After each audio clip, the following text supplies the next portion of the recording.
I mean, little boats are cool. Yeah. Little boats are cool, like dinghies. Yeah. Like what I taught on 20 years ago.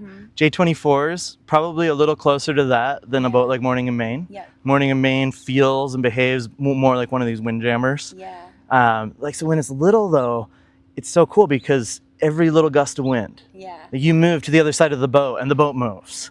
You get a little gust of wind and the boat changes. You've got to be so sharp. You've got to be so tuned in to the environment, the breeze. You're watching the water and watching the little, like the ripples and the gusts of wind and preempting it and steering the boat accordingly. But the great thing about Morning in Maine is, like, a lot of times this is someone's first sailing experience. They don't even know what they're getting into. They're like, I mean, it's a Maine thing. Yeah, people like it, I guess. Like, let's try it. But she's like a Cadillac, you know? And the wood boat, it might be a 17-ton boat. But by the time you put her in the water, that wood soaks up like a few tons of water. And there's a little bit more water inside, you know? And it's like, it really is. I don't want to, it sounds corny, but it's like she's like one with the water. She's sitting in the water.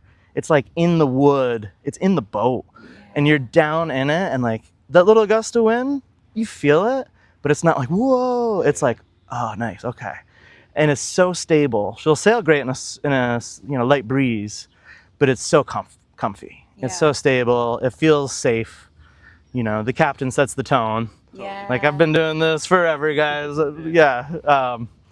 But the boat, you know, that's what people feel. That's what people experience. And she's a great boat for it. The thing that I really enjoyed about it the most is, like, yes, it is beautiful to, like, be out on the water and truly be like, the wind is giving you all of the power you got. You know, once the motor's off, it's time to go.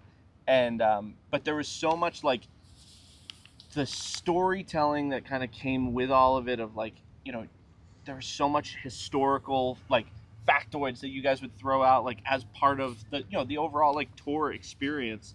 And it was really, really cool to be I had been to Rockland plenty of times, but it was a very different, like, spin and understanding of, like, what is actually going on around us. And it was just a great balance to the overall experience.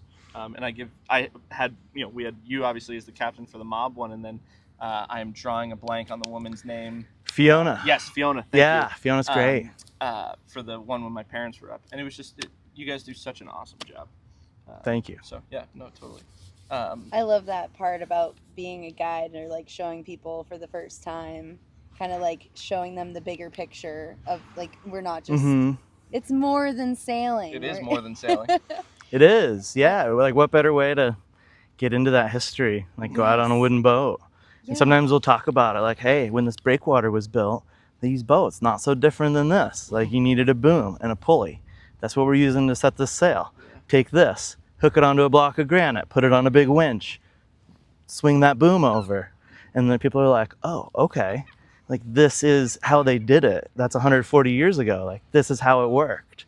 Or sometimes the wind dies, and I'm like, well, you know, if it was 150 years ago, put out the anchor, get out the snacks. Like, we're waiting for the wind to come back tomorrow. But don't worry, we have an engine. Like, it's okay. But, like, you know, give people a little bit of that, like, glimpse, you know, into that history. And it's a cool way to do it, really, like, That's awesome. Immersive.